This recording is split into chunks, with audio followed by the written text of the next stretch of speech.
mengaku sempat tak sadarkan diri seusai mundur 3 langkah di sebuah sungai untuk buang air kecil. Saat tersadar, Eva tiba-tiba berada di sebuah gua. Di dalam gua, Eva mengaku rasa kantuknya sangat besar sehingga ia lebih banyak tidur. Dalam kurun waktu 4 hari, wanita 24 tahun ini merasa dirinya terbangun sebanyak 4 kali. Saat terbangun, Eva mengaku selalu berada di tempat yang berbeda dari sebelumnya. Ia juga mengaku sempat bertemu dengan seorang dokter perempuan yang mengenakan kerudung. Dokter tersebut berjanji akan membawa Eva ke rumah neneknya. Eva merasa pertemuannya dengan dokter tersebut adalah sebuah mimpi. Pasalnya saat bangun ia masih berada di dalam gua yang berbeda dari sebelumnya. Eva sendiri mengaku sempat melihat bayangan orang yang sedang mencarinya, namun ia mengira bayangan tersebut hanya halusinasi, sehingga ia tak bersuara dan berteriak minta tolong. Di hari keempatnya hilang, di dalam benak Eva muncul keinginan untuk berkunjung ke rumah neneknya di Kabupaten Bulukumba. Saat itu Eva tiba-tiba berada di rumah neneknya dan diantar oleh seorang dokter perempuan yang ditemuinya sebelumnya. Beragam makanan ditawarkan oleh nenek, tetapi Eva menolak. Ia meminta dibuatkan makanan jelly dengan sirup nanas. Namun Eva kembali tersadar, dirinya tidak benar-benar berada di rumah sang nenek. Ia kembali terbangun dan menyadari ada cahaya yang masuk ke dalam gua tersebut. Eva kemudian berzikir dan berdoa agar diberi petunjuk untuk keluar dari gua tersebut. Wanita berkerudung itu mengaku mendengar suara orang memanggil namanya beberapa kali, sehingga ia tersadar dirinya sedang dicari. Eva kemudian mencium aroma parfum laki-laki yang dikiranya adalah makhluk halus. Namun tak berselang lama, Eva kembali mencium aroma parfum itu dan yakin aroma tersebut berasal dari orang yang mencarinya. Ia kemudian menjawab sautan dari tim pencari sehingga dirinya berhasil diselamatkan meski dalam kondisi lemas dan dehidrasi. Iya, awalnya itu ada kak di depan goa. Aku bilang, mau kak masuk deh, jadi masuk kak. Di situ nih, Kenapa gitu? kayak lama sekali kurasa waktu, karena tiap malam itu selalu kak mimpi nenekku dari Bulukumba nenekku. Ya aku bilang mau sekali kak dia kesana mau kak nginap. Kukira itu ada mandi nenekku karena di mimpi kak juga ada dokter temukan kak perempuan, ibu-ibu dokter, dia yang bantu kak pergi di rumahnya nenekku. Baru cuman anehnya pas di rumahnya nenekku itu selalu kak disuruh makan tapi tidak mau kak. Aku udah mau kak Nutrijel mau bikinkan kak pakai sirup nanas sama leci pakai es itu terus terakhir itu sebelum ku pindah di tempat terakhir tadi duduk kak di ruang tamu nenekku, wadah besar sekali Nutrijel. Ngobrol kak sama nenekku ini pas ku tiba-tiba ndak sadar pas ku bangun, kayaknya beda ini tempat, kayaknya masih subuh. Jadi pas ada cahaya aku bilang betulan beda ini. Aku rasa kayaknya nih agak di atas itu gua terakhir tadi itu Di atas itu. Aku bilang kenapa pindah perasaan. Iya, kenapa pindah kak ini? Baru bagus sekali posisiku. Setiap pindah kak nyaman dudukku. Cuman itu nih kurasa juga sakit-sakit badanku. Pas kulihat ada luka. Tapi ndak pernah kurasa ketika kena kak. Selalu pas ada berpas ku bangun kenapa ini apa kena ini badanku. Gini, awalnya itu kami menemukan ceceran korban berupa jaket. Terus tim SAR gabungan beberapa orang itu turun melaporkan kepada saya, sehingga saya bentuk lagi tim untuk mengcover lokasi ditemukan ceceran berupa jaketnya. Dan alhamdulillah pukul 14.21 waktu Indonesia Tengah korban kami temukan. Pak, apakah korban ada luka Pak pada baik. Untuk korban itu ada beberapa luka di bagian kepala, di bagian lutut, dan di bagian jari. Itu kondisi luka seperti itu kenapa Pak? Kalau kita analisa mungkin dia terjatuh. Luka terbuka Pak ya? Iya. Oke. Pak, ada kejanggalan tidak selama proses pencarian? Kalau kejanggalan ada beberapa, kami terima informasi sumber-sumber dari situ. Memang wilayah itu memang sangat ada mistisnya, ya ada mistisnya, dan itu juga jadi bahan pertimbangan buat kami. Kami tetap berkoordinasi dengan pihak keluarga, mekanisme pencarian, dan pihak keluarga juga menggunakan paranormal, ya, atau juru kunci dari wilayah itu. Nah, kami saling membahu sehingga pelaksanaan operasi SAR di Leang-Leang ini berjalan dengan lancar, dan alhamdulillah korban bisa ditemukan dengan selamat. Presiden Joko Widodo menelpon Kapolri Jenderal Polisi Sigit Prabowo untuk melaporkan adanya pungutan liar atau pungli dan begal di kawasan Terminal Tanjung Priok. Momen tersebut terjadi saat berdialog dengan para pengemudi truk kontainer di Terminal Tanjung Priok, Jakarta Utara pada Kamis 10 Juni 2021. Hal itu dilakukan Presiden Joko Widodo seusai mengetahui banyaknya keluhan di media sosial terkait aksi kriminalitas di kawasan Bongkar Muat. Momen tersebut diunggah oleh akun YouTube Sekretariat Presiden pada Kamis 10 Juni. Presiden Joko Widodo mengaku mendapat banyak keluhan dari masyarakat soal urusan bongkar muat. Para pengemudi truk kontainer mengaku mengeluhkan ada banyak pungutan saat di Terminal Tanjung Priok. Tak hanya pungutan liar, ada pula aksi kriminalitas penodongan hingga pembegalan yang menimpa sejumlah korban. Seorang pengemudi truk bernama Agung menuturkan dirinya dan sejumlah rekannya mengalami pembegalan. Kejadian tersebut dialaminya saat New Priok Container Terminal 1 dibangun beberapa waktu lalu. Agung menceritakan saat itu di sekitar lokasi pembangunan sering terjadi macet. Tiba-tiba ada seorang oknum yang melompat ke dalam truk dan menodong pengemudi dengan senjata tajam. Oknum tak dikenal tersebut kemudian mengambil barang yang ada di kendaraan seperti ban, aki, dan lain sebagainya.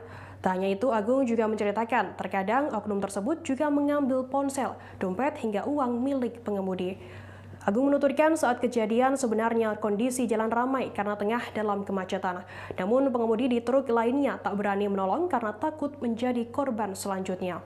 Mendengar adanya keluhan tersebut, Presiden Joko Widodo langsung menghubungi Listio Sigit Prabowo.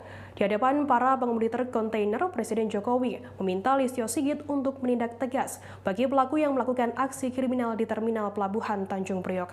Mendengar perintah tersebut, Listio Sigit menyanggupi permintaan dari Presiden Joko Widodo. Orang nomor 1 di Indonesia tersebut berjanji akan memantau persoalan ini dan menunggu laporan tindak lanjut dari Kapolri. Cepatnya. Nah, terkait saya ngomongin masalah kemacetan, karena saya dari tahun 97 memang di kontainer, saya masuk Pertamina tahun 2010.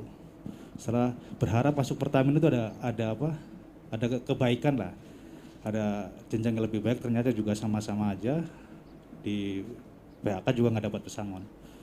Jadi terkait kemacetan memang benar tadi Depo Fortune, ini Depo Fortune kalau di kelompok supir ini kategorinya Depo Laknat. Jadi dicap Depo Laknat karena memang dampak dari kemacetan Depo Fortune ini memang sangat luar biasa. Jadi bisa mengimbas ke arah Cakung, mengimbas ke arah Pak Kapolri, selamat pagi. Enggak, ini saya di Tanjung Priok. Ada keluhan, banyak keluhan dari para driver kontainer yang berkaitan dengan pungutan liar, pungli di Fortune, di MPCT 1, kemudian di Depo Dwipa. Pertama itu. Yang kedua juga kalau pas macet itu banyak driver-driver yang dipalak sama preman-preman. Ini keluhan ini tolong bisa diselesaikan. Itu aja, Pak Polri. Ya.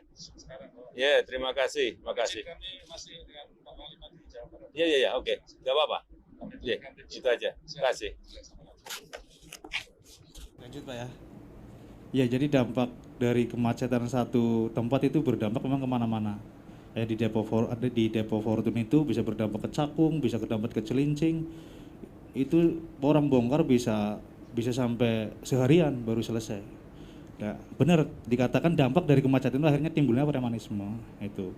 Nah, kita sudah beberapa kali memang bikin semacam klarifikasi ke depo tersebut karena ini berdampak luar biasa, tapi memang sampai saat ini belum ada perubahan yang konkret. Terus terkait pelayanan yang di pelabuhan, kebetulan memang ini kan situasinya nggak tentu. Makanya kemarin ada satu aparat kepolisian yang mengontrol situasi di NP Citiban, gara-gara ini viral, ngontrolnya pagi ya pasti lancar. Karena kalau pagi kita itu adanya di pabrik. Kalau jam segini kita biasanya adanya di pabrik, lagi muat atau lagi bongkar.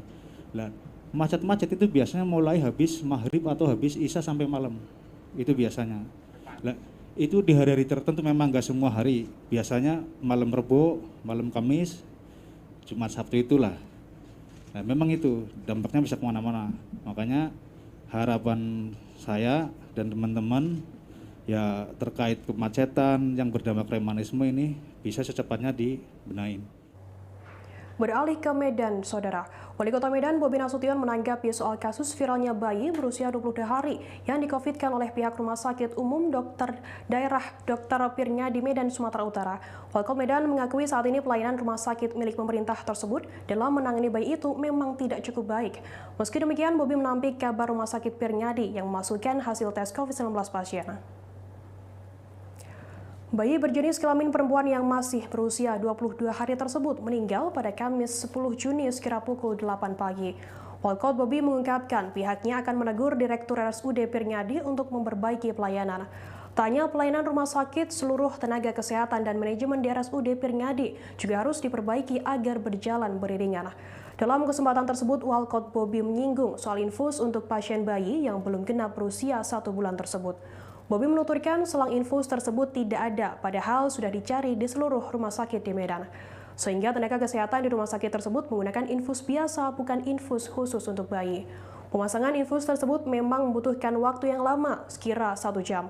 Selain itu, Bobi menjelaskan tak adanya tindakan operasi adalah permintaan dari keluarga pasien. Pihak keluarga pasien bayi tak percaya dengan pelayanan RSUD Pirngadi. Saat keluar dari rumah sakit tersebut, bayi 22 hari ini masih bernafas. Bobi menuturkan bayi tersebut meninggal seusai keluar dari RSUD Pirngadi pada Kamis pagi. Sehingga pihak Rumah Sakit Umum Daerah Dr. Pirngadi tidak mengeluarkan surat kematian untuk bayi tersebut. Nah, ini kemarin yang dilakukan itu adalah swab antibody. Yaitu swab antibody reaktif, dilakukanlah swab antigen negatif. Kan banyak seperti itu juga kasusnya ya. Reaktif, di antigen, di swab PCR belum tentu dia positif. Nah, itulah dasarnya yang mengatakan bahwasanya itu dipositifkan, bukan. Kan kita semua sudah tahu tahapannya. Kalau ini tesnya reaktif, kita tes betul nggak reaktif. Reaktif ini kan belum tentu positif. Nah, dites pakai antigen, positif atau tidak, rupanya tidak. Itulah tahapan-tahapannya kalau untuk yang dikatakan itu dipositifkan atau di-COVID-kan lah bahasanya gitu. Apakah tetap dilakukan sama seperti kasus yang sebelumnya, Pak? Dilakukan investigasi gitu dengan tim independen? Ini kemarin dikatakan itu kan masalah infus. Itu setahu saya, ini saya belum ngecek ke lapangan ya. Karena kejadiannya kemarin, beberapa hari yang lalu, saya belum ngecek ke lapangan, belum bertanya kepada keluarga korban ataupun masyarakat sekitar korban atau yang anaknya meninggal. Itu yang setahu saya dapat informasi itu sudah sakit dari Stella Maris, dibawa ke Rumah Sakit Pirngadi. Di sana ketika dibawa dari Stella Maris itu infusnya sudah tidak berguna, tidak berfungsi lagi, diganti. Memang minta ada bahasa medisnya ada nomor jarum ya, nomor 3, nomor 4 karena untuk bayi. Karena bayinya baru berumur belum genap 1 bulan, baru 22 harian. Jadi diganti, dicari di satu kota Medan ini, informasinya saya dapatkan sejauh ini itu tidak ada. Jadi tidak dilakukan, bahasanya saya nggak tahu bahasa medisnya yang dari sini itu masalah infusnya, jadi dibuat infus seperti biasa. Memang memakan waktu menunggu itu kurang lebih 1 jam. Ini informasi yang saya dapatkan, saya belum ngecek di lapangan, saya belum datang ke Pirngadi. 1 jam menunggu, ketika itu sudah terpasang, mau dilakukan infus. Nah, memang karena mungkin pelayanan kita sudah saya sampaikan ini perlu ada perbaikan pelayanannya, keluarga menolak untuk dilakukan operasi di usus kalau nggak salah saya itu di usus. Oleh karena itu dibawa pulang, keluarga dari pasien dan membawa pulang, dan meninggalnya tidak di Rumah Sakit Pirngadi. Nah, ketika meninggal, tapi ketika keluar dari Rumah Sakit Pirngadi itu dalam kondisi belum meninggal, itu bisa kami pastikan karena tidak ada di Rumah Sakit Tringadi tidak pada saat tanggal itu tidak ada mengeluarkan surat kematian. Manajemen gerai makanan cepat saji McDonald's meminta maaf seusai dipanggil oleh pihak kepolisian terkait kerumunan pelanggan yang mengantri membeli menu BTS Meal. Kabid Humas Polda Metro Jaya Kombes Pol Yusri Yunus menuturkan, manajemen McD sudah menyampaikan klarifikasinya ke pihak kepolisian. Pihak Polda Metro Jaya menutup gerai McD selama 1 kali 24 jam akibat buntut dari adanya kerumunan tersebut. Hal itu diungkapkan oleh Yusri Yunus pada Kamis 10 Juni 2021. Yusri menuturkan pihaknya sudah memanggil sejumlah manajemen gerai McDonald's seusai adanya kerumunan yang timbul pada Rabu 9 Juni 2021. Dalam agenda pemanggilan tersebut, pihak Polda Metro Jaya telah menyampaikan klarifikasinya terkait kejadian tersebut. Pihak manajemen McD juga menyampaikan permintaan maaf atas kerumunan yang terjadi akibat menu BTS Meal. Yusri menuturkan sebelum memanggil pihak manajemen, polisi bersama Satpol PP juga telah melakukan penindakan awal dengan membubarkan kerumunan. Petugas juga menutup gerai McDonald's selama 1 kali 24 jam. Penutupan gerai tersebut dilakukan sebagai sanksi atas terjadinya kerumunan di tengah pandemi COVID-19. Yusri menuturkan pihak Satgas COVID-19 juga memberikan saran kepada manajemen McDonald's untuk memperbaiki layanan penjualan menu baru. Di DKI Jakarta diketahui ada 22 gerai McDonald's yang ditutup paksa karena adanya kerumunan saat peluncuran menu baru BTS Meal. Sementara 12 gerai lainnya diberikan sanksi tertulis. Ini dengan cepat dilakukan pembubaran. Kemudian ada beberapa gerai-gerai yang kita lakukan penutupan oleh teman-teman dari Satpol PP dengan melakukan penyegelan 1 kali 24 jam. Juga kita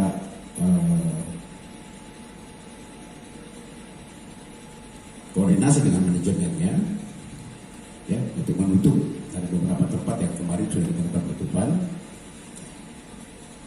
Juga kita menyarankan kepada manajemen untuk menutup sementara atau perbaikan aplikasi yang dia keluarkan, yang dia sebarkan kepada masyarakat dalam rangka hari ulang tahun ini. Salah satunya pointer adalah memberikan diskon yang cukup besar di beberapa makanan atau sajian yang ada, dengan harus juga tolong betul-betul diperbaiki. Kemudian juga ada beberapa polsek-polsek, Polres mengundang klarifikasi manajemen gerai setempat ya, untuk diambil keterangannya. Dari hasilnya adalah ada beberapa juga gerai sudah minta maaf. Secara ini manajemennya secara resmi seluruhnya minta maaf atas kejadian tersebut. Kemudian akan memperbaiki aplikasi tersebut untuk bisa bagaimana menghindari terjadinya kerumunan seperti yang terjadi kemarin ini. Beralih ke Jakarta Barat, Saudara. Seorang perempuan berinisial HS alias Yansian ditangkap pihak kepolisian Polres Jakarta Barat seusai melakukan investasi bodong Lucky Star. Pelaku menipu 53 orang dan korban mengalami kerugian mencapai 15,6 miliar rupiah. HS mengaku uang hasil menipu tersebut digunakannya untuk liburan, membeli rumah hingga mobil. Kapolres Jakarta Barat Kombes Adi Wibowo menuturkan HS merupakan otak dari investasi bodong Lucky Star. Adi menuturkan Lucky Star sebenarnya terdaftar sebagai badan usaha di Kementerian Hukum dan HAM. Namun perusahaan tak memiliki izin untuk melakukan investasi forex dari Otoritas Jasa Keuangan atau OJK. Lucky Star telah dinyatakan ilegal oleh OJK sejak 2020 lalu. Adi menuturkan Lucky Star sudah beroperasi sejak tahun 2007. Investasi bodong tersebut terkuak seusai satu di antara korbannya berinisial KR, 39 tahun, melapor ke pihak kepolisian. HS melancarkan tipu daya membujuk KR agar mau berinvestasi di perusahaannya. Korban diminta pelaku mentransfer uang yang hendak ditanamkan di rekening yang tidak mengatasnamakan perusahaan, tetapi pribadi. KR menanamkan uang sebesar 150 juta rupiah dan mengirimkan bukti transfer beserta scan buku tabungannya ke email traders@luckystarfx.com. Korban KR mengaku mengalami kerugian hingga 1 miliar rupiah seusai berinvestasi di Lucky Star. Sementara itu, saat dimintai keterangan, pelaku HS mengumpulkan uang sebesar 15,6 miliar rupiah dari para korbannya. Uang tersebut digunakan pelaku untuk liburan, membeli rumah hingga mobil. Uang 15,6 miliar tersebut diterima dari 53 korban. Namun berdasarkan pengakuan pelaku, ia telah membujuk 100 orang untuk melakukan investasi bodong tersebut. Nilai investasi terkecil di Lucky Star adalah 25 juta rupiah, sementara nilai terbesar yakni 500 juta rupiah. Selain dari mulut ke mulut, pelaku juga menjaring korban lewat promosi di media sosial. Kini pelaku HS disangkakan pasal 378 KUHP dan 372 KUHP tentang perkara penipuan atau penggelapan dengan hukuman maksimal 4 tahun penjara. Tersangka, kita baru bisa mengidentifikasi 53 orang, di mana dari bukti-bukti yang kita kumpulkan, kerugian yang bisa ditimbulkan dari 53 orang itu saja, itu sekitar 15,6 miliar. Bahwa penawaran-penawaran investasi legal dengan menawarkan imbal hasil tinggi, cepat kaya, cepat dapat uang, cepat dapat mobil, dapat rumah, ini adalah kegiatan yang cenderung merupakan penipuan. Oleh karena itu masyarakat perlu belajar dari berbagai pengalaman investasi bodong yang terjadi yang ditangani kepolisian untuk lebih sadar, waspada, jangan cepat percaya pada penawaran investasi yang menggiurkan yang pada akhirnya akan merugikan masyarakat. Seusai jeda kami akan kembali dengan informasi menarik lainnya, tetap di Indonesia Update.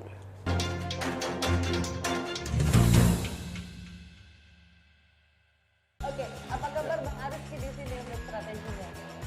Kalau saya sendiri di game week 37 ini yang semalam baru mulai, saya udah pasti. Sebenarnya aku nggak ngerasain penangkapan atau penggerbegan atau apapun itu. Karena gitu, posisinya aku kriteria. Jadi kita mengenal disebut dengan stroke yang tidak berdarah dengan stroke yang berdarah. Stroke yang tidak berdarah itu biasanya ditandai dengan adanya penyumbatan. Kalau itu terjadi di sini mungkin pikirnya tidak ke situ kali ya. Tapi kalau di Korea atau di Kamboja itu ada beberapa paper yang saya itu Mas, ya. Dulunya tukang koran. Oh gitu ya. Tukang koran. Ya, saya baca itu Pak. Tuh kan pernah baca kan? Ya. Jadi kalau saya jadi pangdam itu udah bersyukur banget. Si anak ini dijadikan sebagai tersangka begitu. Ya, kalau ini kita bicara yang di luar kasus Bongombo ya. Dengan nama hujan shower, di mana terdapat batas jelas antara daerah hujan dan tidak hujan yang biasanya terjadi pada fase awal mature stage atau tahap berbahaya dewasa. itu Kang. Jadi mulai artinya terjadinya perlembekan. Nah itu untuk penetrasi akan sulit. Gitu ya. Dok, saya ini menurut saya memang tidak mudah, bukan urusan tanah diambil. Kalau misalnya Amerika Serikat sekarang, Rasulullah mengatakan dalam sebuah hadis bahwa berpuasa di 6 hari Syawal itu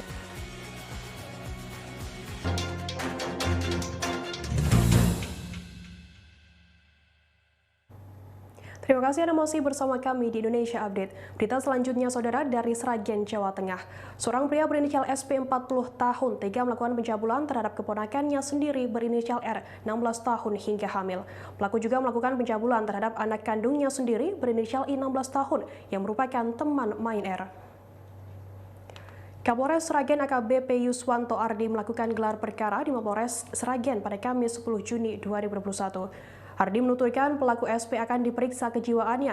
Tes kejiwaan tersebut akan dilakukan karena SP tak hanya melakukan pelecehan terhadap keponakannya, tetapi juga anak perempuannya yang merupakan teman bermain R. SP melakukan pelecehan seksual saat anaknya sedang mandi. Pelaku mengintip hingga merekam menggunakan ponselnya. SP juga kerap kali onani saat anak perempuannya sematawayangnya itu tengah tidur. Ardi menuturkan pelaku mengaku aksi tersebut dilakukan oleh pelaku dalam kondisi sadar. Sementara korban R mengalami pelecehan seksual sejak korban berusia 13 tahun.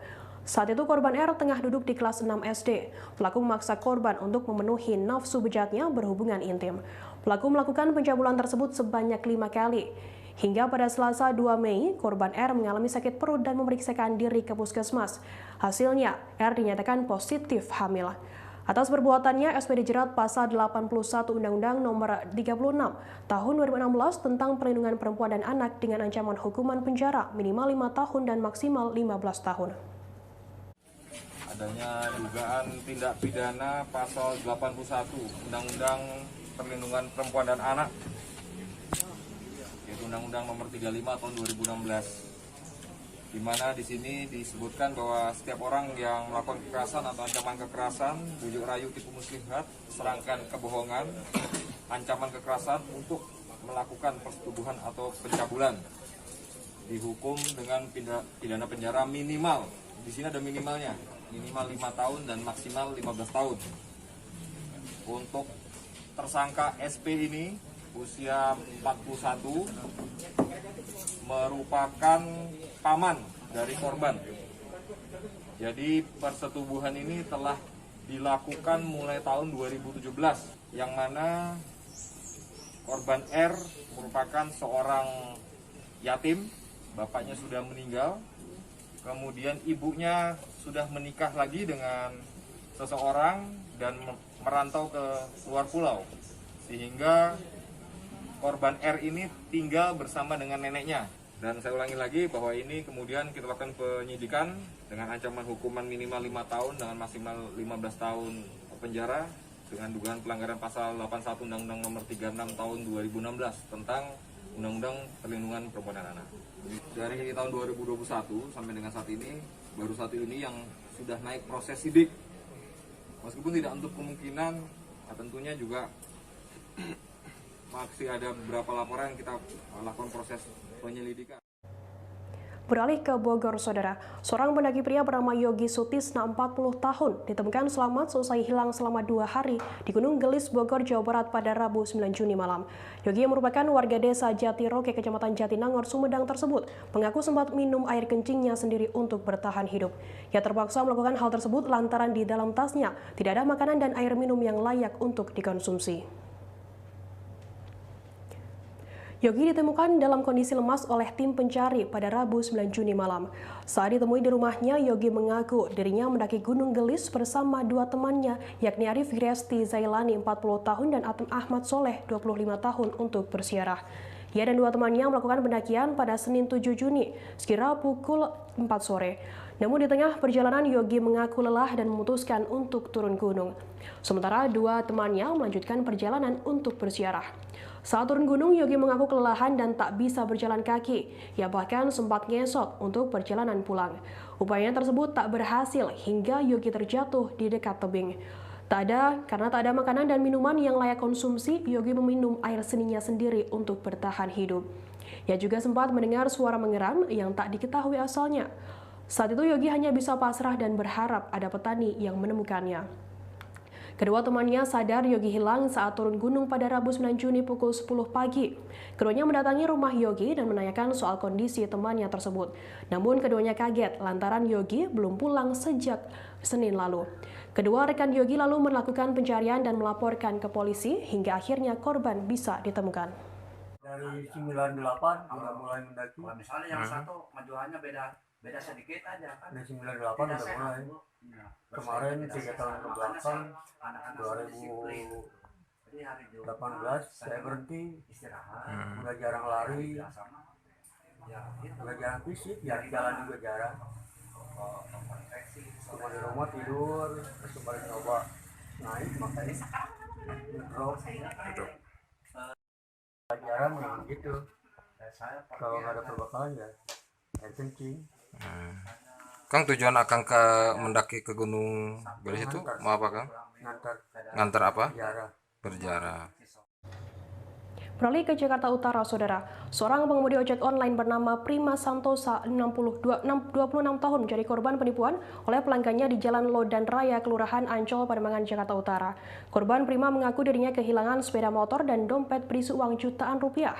Ia mengaku sempat dihipnotis oleh pelaku yang memintanya mengeluarkan uang koin 500 perak, lalu diucapkan sejumlah mantra-mantra.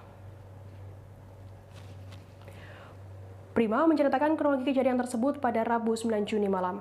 Mulanya Prima menerima pesanan secara offline saat dirinya mangkal di depan SMPN 115 Tebet, Jakarta Selatan pada Rabu sore.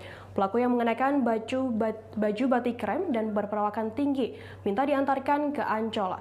Pria tersebut berdalih tak membawa ponsel sehingga memesan secara offline.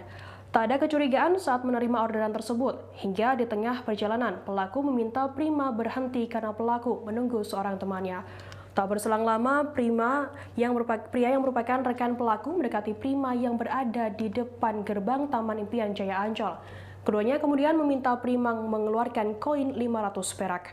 Keduanya kemudian mengucapkan kalimat mantra-mantra tertentu di koin tersebut. Koin itu lantas dikembalikan lagi ke Prima. Saat korban hendak memasukkannya ke kantong belakang, kedua pelaku melarangnya. Saat itu Prima kemudian hilang kesadaran dan pelaku meminta korban menyerahkan semua barang berharganya. Tak hanya itu, pelaku juga meminta Prima memetik tiga bunga spider lily putih di pinggir jalan.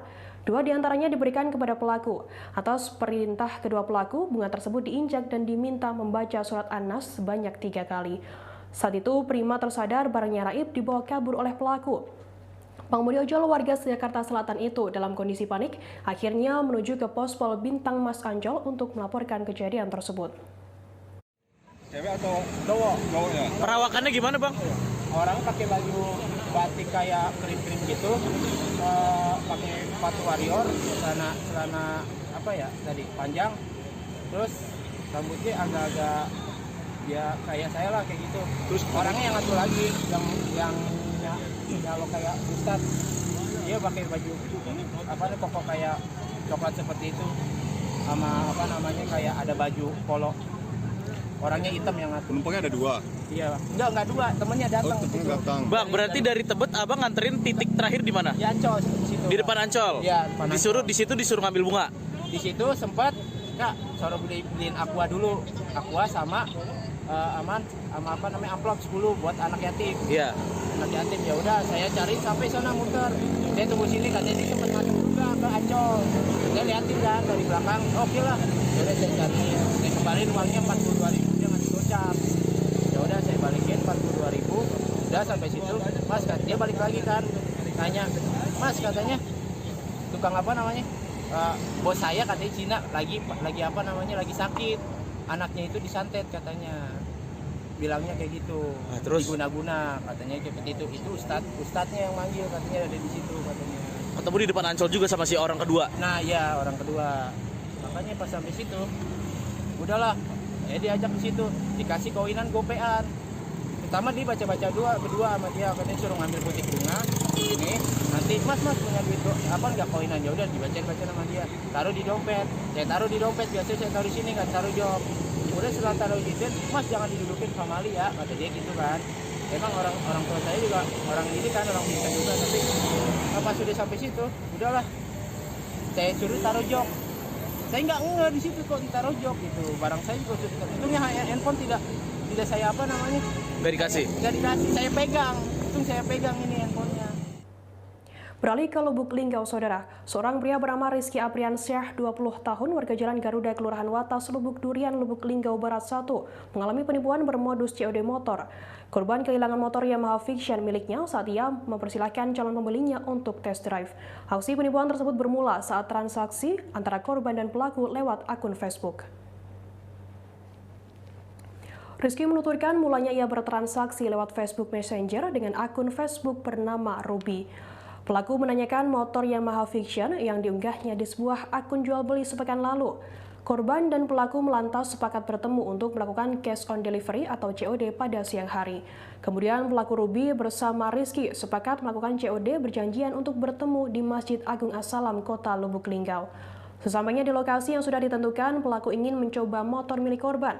Namun permintaan tersebut ditolak dan korban meminta mengajak pelaku ke rumah bosnya untuk mengecek kendaraan yang dimaksud. Saat perjalanan menuju ke rumah bos korban, tiba-tiba muncul 2 pelaku lainnya. Kedua pelaku tersebut menarik tangan hingga korban jatuh di pinggir jalan. Motor Fiction korban lantas dibawa kabur oleh komplotan pelaku. Merasa tertipu, korban langsung melaporkan kejadian tersebut ke Polres Lubuk Linggau. Rizky berharap pelaku yang melakukan penipuan dan penganiayaan tersebut segera ditangkap. Lama juga sih, Kak. Oh, di Facebook? Iya, di Facebook. Terus? Baru di chat dia tadi pagi kemarin kan. Terus? Di chat katanya ngomong, Kak bisa ketemuan enggak sore? Bro, hari ini dia ngomong kan, di Masjid Agung dia ngomong.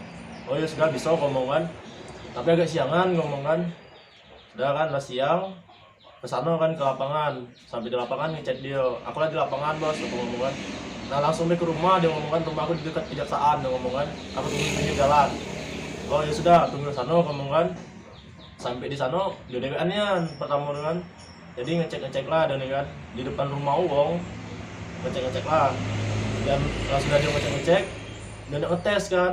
Kayak gitu dulu Kak, juga kalau ngetes juga kita langsung ke tempat bos aku juga kan, tempat bapak kan. Mau surat-suratnya kan juga ada di sana ngomong kan. Jadi kayak cek di sana deh sekalian nih suratnya ngomong. Oh ya sudah kalau cek itu dia ngomong kan. Yo.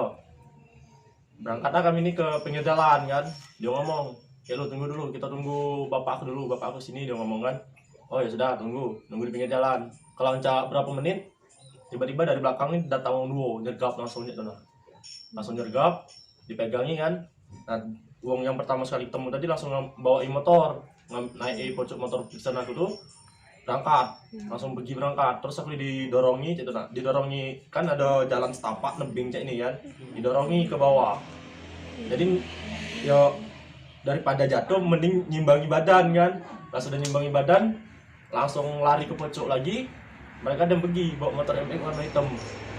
Kawan saja enggak? Nah, mereka perginya mencar. Ada yang Pixen ngarah ke belakang masjid, kalau yang MX tadi ngarah ke Taman Rejo. Kalau saja enggak ada sih. Beralih ke Palembang, Saudara. Dua pria bernama Indra Boya 40 tahun dan Rudi 42 tahun nekat mencuri ikan tenggiri seberat 20 kg di Pasar Buah, Jalan Rustam Effendi 17 Ilir, Kecamatan Ilir Timur 1, Palembang pada Kamis 10 Juni. Kedua pelaku melakukan pengamatan kemudian mengambil satu boks ikan tenggiri yang baru diturunkan dari mobil penjual. Pelaku mengaku terpaksa melakukan pencurian ikan lantaran bingung tak memiliki pekerjaan dan penghasilan di tengah masa pandemi COVID-19. Kasat Reskrim Polrestabes Palembang Kompol Tri Wahyudi menuturkan, mulanya pelaku mengamati sekitar lokasi sekira pukul 5 pagi. Keduanya memantau lokasi dengan cara berkeliling mengendarai sepeda motor di sekitar pasar tersebut. Selesai mendapatkan target yang tepat, satu di antara pelaku yakni Rudi turun dari motor. Satu boks ikan tenggiri berisi 20 ekor yang bernilai 1,4 juta rupiah dirampas oleh pelaku. Saat sudah aman, pelaku kemudian membawa satu boks yang berisi ikan tenggiri tersebut. Ikan itu dibawa keduanya menggunakan sepeda motor. Korban bernama Fikriyadi 40 tahun warga Kecamatan Jakabaring, Palembang langsung melaporkan kejadian tersebut ke Polrestabes Medan. Kedua pelaku berhasil ditangkap saat petugas Opsnel Ranmor Tim Beguyur Bae sedang melakukan patroli di sekitar lokasi.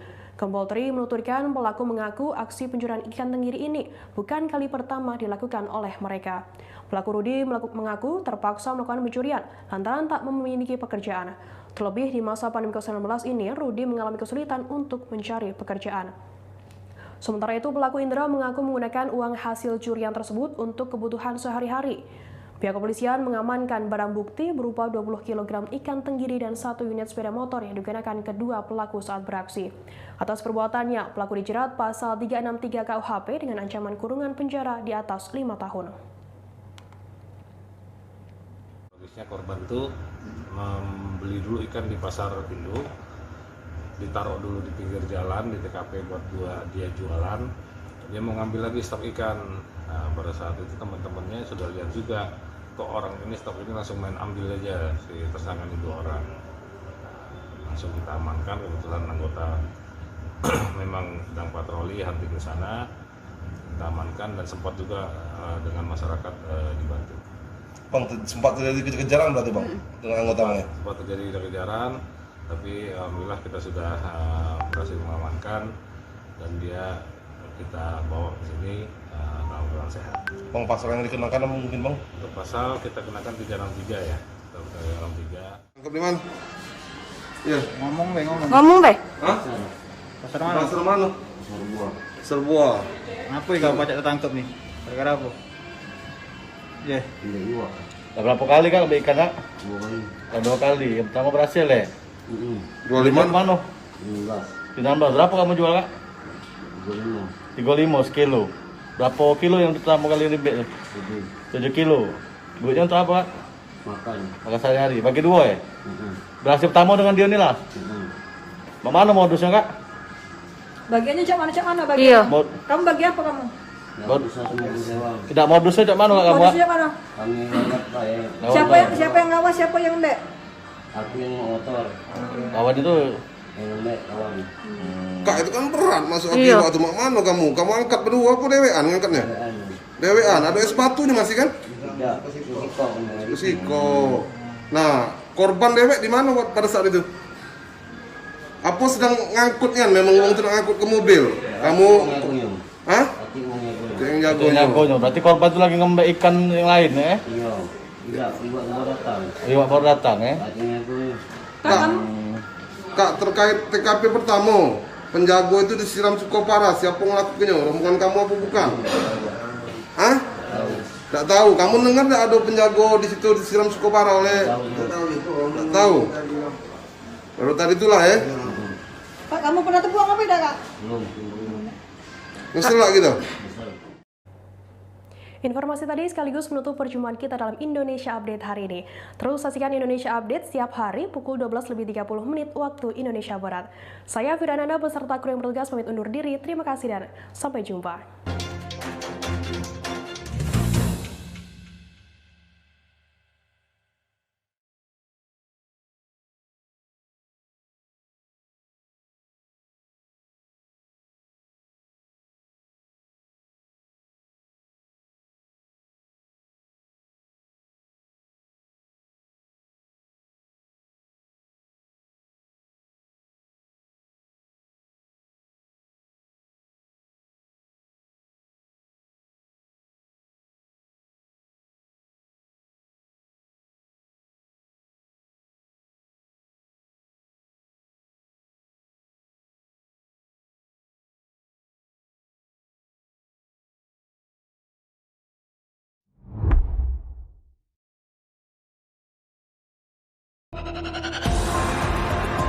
Ada ranting, ada kayu.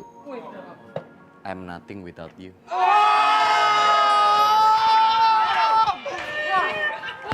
Di depan.